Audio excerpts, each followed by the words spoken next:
자, 말씀을 전하도록 하겠습니다. 우리는 이제 사무엘상 말씀을 마쳤고 이제 사무엘하 말씀을 나누게 됩니다. 사실 이제 히브리어 원전에는 사무엘상하가 나누어져 있지는 않아요. 하나의 묶음의 그런 성경 말씀인데요. 사무엘서라는 이름으로 이렇게 딱 한 묶음으로 되어 있는데 헬라어 성경으로 번역하면서 상하를 나누게, 두 권으로 나누게 된 것이죠. 그래서 당연하게도 사무엘상 31장, 이 마지막 장과 그리고 사무엘하 1장은 서로 연결이 되어 있는 거예요. 우리가 지난번까지 이제 사무엘상 31장을 봤는데 여러분 거기에 어떤 내용이 나왔는지 기억나시나요? 사무엘상 31장 어떤 이야기로 끝났을까요? 네, 그렇죠. 네, 속으로 말씀하신 줄 믿습니다. 다 우리 텔레파시로 다 얘기했어요. 네, 사울 왕이 죽은 이야기로 이제 사무엘상 31장이 끝났죠. 그래서 사울 왕의 최후가 나타납니다. 블레셋과의 전투 중에 저기 멀리서 날아오는 화살을 맞고 그가 중상을 입게 되는 것이죠. 그런 상태에서 스스로 목숨을 끊는데요. 회복 불능이라고 이제 딱 생각이 되면서 살아낼 수 없다 생각을 하면서 자신의 칼에 몸을 던져 버리는 것이죠. 이 이야기가 사무엘상 31장 4절에 나오는데요. 우리 이 부분 한번 읽어보도록 하겠습니다. 같이 읽겠습니다. 그가 무기를 든 자에게 이르되 내 칼을 빼어 그것으로 나를 찌르라. 할례 받지 않은 자들이 와서 나를 찌르고 모욕할까 두려워하노라 하나 무기를 든 자가 심히 두려워하여 감히 행하지 아니하는지라. 이에 사울이 자기의 칼을 뽑아서 그 위에 엎드러지매. 아멘. 그래서 사울이 자신의 칼을 뽑아서 스스로 목숨을 끊는 것입니다. 중상을 입은 상태에서 할례 받지 않은 자들이 와서, 그러니까 대적 블레셋에게 죽느니 그거는 이제 명예롭지 못하다고 생각한 것이죠. 스스로 명예롭게 죽겠다 그러면서 죽음을 선택하는 것입니다. 이런 상황에서 비참함으로 이제 죽게 되는 것이죠. 비참한 죽음에 처해지는 것입니다. 이런 상황에서 이제 사무엘하 1장이 연결되고 시작되는 거예요. 우리 시작점인 1장 1절도 한번 읽어보도록 하겠습니다. 사무엘하 1장 1절 같이 읽습니다. 사울이 죽은 후에 다윗이 아말렉 사람을 쳐 죽이고 돌아와 다윗이 시글락에서 이틀을 머물렀더니. 아멘. 그래서 사울이 죽은 후에 앞장의 말씀을 받아서 이제 사무엘하가 시작되는 것이죠. 이때 어떤 일이 있었냐면 다윗은 30장에서 아말렉 족속을 쫓아가서 잃어버렸던 가족과 재산과 모든 것을 되찾아오지 않습니까? 그리고 이제 시글락에 돌아와 있던 그런 상태였습니다. 이때 아말렉 출신의 한 청년이 다급하게 다윗을 찾아오는 거예요. 그 옷은 다 찢겨지고 머리는 헝클어지고 굉장히 다급한 상태에서 다윗을 향해 한 가지 소식을 들고 오는 것입니다. 그 소식은 뭐냐면 사울과 요나단이 죽었다는 소식이에요. 다윗은 아말렉과 전쟁을 치르느라 이 블레셋과 이스라엘의 전쟁에 눈을 돌릴 수가 없었어요. 그런데 다 이제 끝나고 보니 한 아말렉 청년이 쫓아온 것이죠. 그러면서 이 아말렉 청년이 이 블레셋에 아마 그쪽에 포로로 잡혀 있었던 아말렉 청년 같은데요.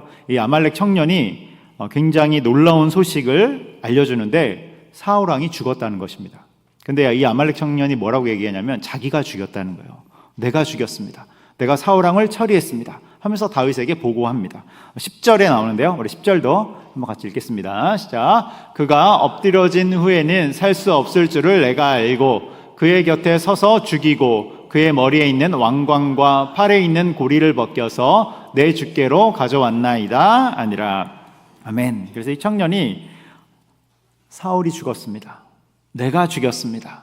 그러면서 그 증거로 사울의 왕관과 팔에 있는 고리를 가지고 온 것이죠. 이 아말렉 청년은 왜 이 소식을 다윗에게 가지고 왔을까? 여러분, 그것은 뻔한 것이죠. 다윗은 사울에게 늘 고통받았잖아요. 쫓김을 당했잖아요. 평생 동안 괴롭힘을 당했으니까 다윗이 이 소식을 들으면 굉장히 반가워할 거라고 생각한 것입니다. 게다가 아말렉 청년 자신이 죽였다 하면 야, 네가 참 큰 공을 세웠구나 하면서 그에게 엄청난 보상을 해줄 거라고 생각했던 것이죠. 그런데 여러분, 이 아말렉 청년은 어떻게 됩니까? 보상을 받습니까? 처형을 당하죠. 완전히 반대의 결과가 나타나는 것입니다. 14절로 15절에 이렇게 나오는데요. 제가 14절, 여러분들이 15절 읽습니다. 다윗이 그에게 이르되 내가 어찌하여 손을 들어 여호와의 기름 부음 받은 자 죽이기를 두려워하지 아니하였느냐 하고, 다윗이 청년 중 한 사람을 불러 이르되 가까이 가서 그를 죽이라 하매 그가 침에 곧 죽으니라. 아멘.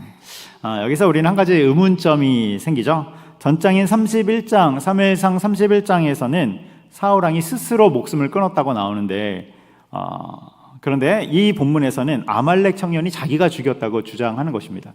여러분, 뭐가 맞습니까? 사울 왕이 스스로 죽은 게 맞습니까? 아니면 이 아말렉 청년이 사울을 죽인 게 맞습니까? 우리가 본문의 흐름을 읽어보면 이 아말렉 청년이 거짓을 보태서 보고하고 있음을 우리가 알 수 있는 것이죠. 아말렉 청년이 이 본인이 죽인 것이 아니라, 본인이 사울 왕을 죽인 게 아니라 죽어 있는 사울 왕을 발견한 것이죠. 아니면 정말로 숨이 거의 꼴딱꼴딱 붙어 있는 상태에서 그가 어쩌면 찔렀을지도 모르겠습니다. 그런데 그 아말렉 청년이 결정적인 역할을 한 것은 아니에요. 사울 왕이 죽은 이유는 블레셋의 대적으로부터 화를 맞고 그가 칼 위에 스스로 엎드려졌기 때문에 그런 것입니다. 어쨌건 그는 그 순간 아말렉 청년은 머리를 굴려서 다윗에게 급히 달려온 것이죠. 왕관과 팔고리를 벗겨서 마치 자기가 공을 얻은 것처럼. 요즘 같은 시대는 정보의 시대이지 않습니까? 금방 들통이 나지만 그 당시는 그런 것이 없기 때문에 왕관과 팔고리를 가지고 오면 자신이 공을 세운 자라고 충분히 우길 수 있었던 거예요. 그리고 다윗에게 보고할 때도 죽은 사람의 이름은 딱 2명만 이야기합니다. 사울과 요나단이 죽었습니다. 딱 2명만 이야기해요. 다분히 의도가 있는 보고죠. 여러분, 사울은 누굽니까? 다윗을 괴롭히는 현재의 왕이고, 요나단은 누구예요? 그 왕위를 이을 유력한 자기 후계자가 되는 것이죠. 그러니까 다윗의 입맛에 맞는 보고를 한 것입니다. 그런데 이때 다윗은 어떠한 행동을 하냐면, 대적이 죽었으니 너무 기쁘다. 야, 너 참 귀한 보고를 하는구나. 말하지 않고 12절에 보면 옷을 찢고 슬퍼하며 금식까지 하는 것입니다. 뭘 하는 거예요? 애도하는 거예요. 애도. 이런 분위기 속에서 이 아말렉 청년이 굉장히 당황했을 것 같은데요. 그리고 그대로 처형당하는 것입니다. 상이 아니라 죽임을 당하는 것이죠. 그렇다면 다윗은 왜 기뻐하지 않았을까? 그는 왜 애도했을까? 여러분, 사울이 누굽니까? 평생 괴롭혔던 자잖아요. 평생 자기를 대적한 인물인데 왜 기뻐하지 않고 애도하는 것일까?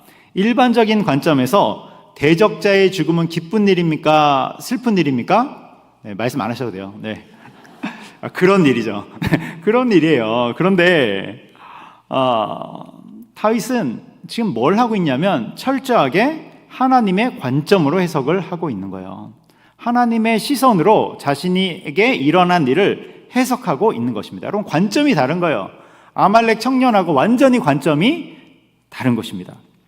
우리가 이미 사무엘상 말씀에서 살펴봤듯이 다윗은 사울 왕을 스스로 처리할 수 있는 기회가 2번이나 있었어요. 죽일 기회가 2번이나 있었단 말이에요. 무방비 상태로 있는 사울, 그냥 모른 척하고 칼 한번 쓱 찌르면 그냥 그 모든 도망자의 생활이 끝나는 것입니다. 2번이나 그 기회를 잡았단 말이에요. 일반적인 관점에서 보면, 아말렉 청년과 같은 그 관점에서 보면 그것은 절호의 찬스이죠. 위기에서 벗어날 기회이죠. 그런데 다윗은 찬스로 여기지 않고 오히려 사울 왕을 선대하는 것입니다. 죽이지 않고 그를 살리는 거예요. 왜 그렇습니까? 하나님의 관점으로 해석했기 때문에 그래요. 여러분, 이 땅을 살아가는 많은 사람들은 아말렉 청년과 같은 관점으로 살아갑니다. 그래서 죽어야 될 사람으로 이야기하죠. 그런데 다윗은 어떻게 합니까? 하나님의 관점으로 해석하는 것입니다. 그래서 하나님이 여호와가 기름 부으셨기 때문에 함부로 대하지 않는 것입니다. 여러분, 인생은 해석이다. 자주 말씀드리는데요. 인생은 해석이죠. 우리의 삶에도 여러 가지 일들이 펼쳐지지 않았습니까? 여러분, 이번 한 주 어떻게 지내셨습니까? 평안하게 지내셨습니까? 아니면 막 스펙타클한 일들이 일어났습니까? 여러분, 그런 여러 가지 일들이 펼쳐질 때 정말로 중요한 것은 해석입니다. 해석. 어떻게 해석할 것입니까? 성경적인 관점으로 해석하는 것이죠. 아말렉 청년과 같은 그런 일반적인 관점이 아니라 그리스도인들은 예수님의 관점으로 그 모든 것을 해석하는 것입니다. 그래서 똑같은 상황을 맞이한다 해도 어떤 그 속에서 어떤 사람은 그것을 상처로 받고 어떤 사람은 그것을 성숙의 기회로 삼는 것입니다. 또 어떤 사람은 낙심하지만 반대로 어떤 사람은 기도의 기회를 삼는 것입니다. 여러분은 어떻게 살아가고 있습니까? 여러분, 우리 가운데 어려움이 올 때 성숙의 기회로 삼고 기도의 기회로 삼는 것입니다. 이렇게 하는 이유가 어디에 있습니까? 우리의 인생이 하나님께 달려있음을 알기 때문에 그런 것입니다. 여러분, 우리의 인생이 하나님께 달려있음을 믿으십니까? 아멘. 다윗이 그것을 알기 때문에 그는 성경적인 관점으로 반응하는 거예요. 여러분, 우리가 오전 예배 때 오늘 달란트 비유 또 나누지 않았습니까? 한 달란트 받은 사람, 그는 철저히 자기 관점으로 해석하고 신앙생활 하는 것입니다. 여러분, 그에게도 논리가 있었다니까요. 이유가 있었다니까요. 그가 그렇게 한 이유가 있었어요. 그런데 주님이 뭐라고 말합니까? 악하고 게으른 종아, 이렇게 말씀하는 것이죠. 반대로 5달란트 받은 사람, 2달란트 받은 사람은 주님의 관점에서 살아갑니다. 그러니까 칭찬받는 인생이 되는 것이죠. 여러분, 항상 주님의 관점으로 나아가고 성경 말씀으로 우리의 삶을 해석하는 우리가 되기를 주님의 이름으로 축복합니다. 여기까지가 말씀의 첫 번째인 하나님 앞에서 해석하라입니다. 하나님 앞에서 해석하라. 이제 두 번째를 볼 텐데요. 두 번째는 하나님 앞에서 충성하라입니다. 하나님 앞에서 충성하라. 여러분, 아말렉 청년이 다윗에게 막 쫓아갈 때 한번 그 장면을 묵상해 보세요. 얼마나 신났겠어요. 사울 왕의 그 왕관과 그 팔고리를 그가 획득했을 때, 야, 내 인생 폈다. 이거 다윗에게 가져가기만 하면 이건 진짜 끝이다. 정말 로또 맞았다. 이렇게 하면서 정말로 빠른 걸음으로 달려갔을 거예요. 정말로 다윗에게 상 받을 충성이라고 생각했을 것입니다. 그런데 사실은 그 충성은 어떤 충성입니까? 자기 욕심을 포장한 거짓 충성이 되는 것이죠. 그는 거짓 충성으로 인해 생명까지 잃어버리게 되는 거예요. 여러분, 다윗을 통해서 우리가 진짜 충성이 무엇인지 배우게 됩니다. 다윗을 통해서 우리는 진짜 충성이 무엇인지 배우게 되는 거예요. 여러분, 다윗에게 있어서 사울 왕은 원수가 아니라 어떤 존재입니까? 하나님께 기름 부음을 받은 왕입니다. 하나님께 선택을 받은 자예요. 그래서 그는 그에 맞는 행동을 하는 것입니다. 그래서 사울을 계속해서 살려주고 선대하는 것이죠. 여러분, 이제 사무엘상 31장과 이제 사무엘하 1장에서 사울 왕이 죽게 되죠. 그리고 그로 인해 사울 왕의 가문이 흔들립니다. 우리가 사무엘하를 이제 읽어보면 사울의 가문이 흔들리는 걸 볼 수 있어요. 그런데 다윗이 그 사울의 가문까지 존중합니다. 사울이 죽은 후에 누가 이스라엘의 왕이 되냐면 사울의 아들 중에 이스보셋이라는 아들이 이제 왕으로 올라서는 거예요. 그런데 다윗이 존중합니다. 그 아들을 존중해요. 여러분, 이스보셋은 힘이 하나도 없어요. 그는 바지왕같이 정말로 힘이 하나도 없는, 실력도 없는, 그래서 그냥 가서 치면 쓰러질 수밖에 없는 그런 왕이에요. 이름뿐인 왕입니다. 그러니까 얼마든지 무력으로 가서 빼앗을 수 있어요. 그 왕권을 강탈할 수 있습니다. 그런데 그렇게 하지 않습니다. 사울 왕의 가문까지 그가 존중하는 거예요. 왜 그렇게 합니까? 그것을 통해서 하나님 앞에서의 충성을 보여주고 있는 것입니다. 그는 아말렉 청년처럼 그런 일반적인 거짓 충성이 아니라 하나님 앞에서의 충성을 보여주고 있다는 거예요. 상황이 아니라, 감정이 아니라 모든 것을 하나님 앞에서 충성하고 있음을 보게 되는 것입니다. 여러분, 충성이 뭡니까? 큰 일이 맡겨졌을 때 그때 필요한 것입니까? 아니죠. 오히려 아무도 안 보는 자리, 그리고 아무도 알아주지 않는 자리, 때로는 힘들고 억울한 자리라 할지라도 그 자리를 지키는 것이 충성입니다. 여러분, 하나님의 마음으로 그 자리를 지켜나가는 거예요. 다윗이 광야에서 여러 가지를 배우는데 충성의 부분 역시 광야에서 그가 광야의 영성으로 배웠음을 우리가 알 수 있는 것이죠. 다윗은요, 하나님이 왕으로 세워줄 때까지 절제합니다. 하나님이 길을 열어줄 때까지, 다시 말해 하나님의 방식으로 길을 열어줄 때까지 그는 기다려요. 왕권을 빼앗지 않습니다. 아무런 힘이 없는 이스보셋을 보면서도 그는 강탈하지 않는 것입니다.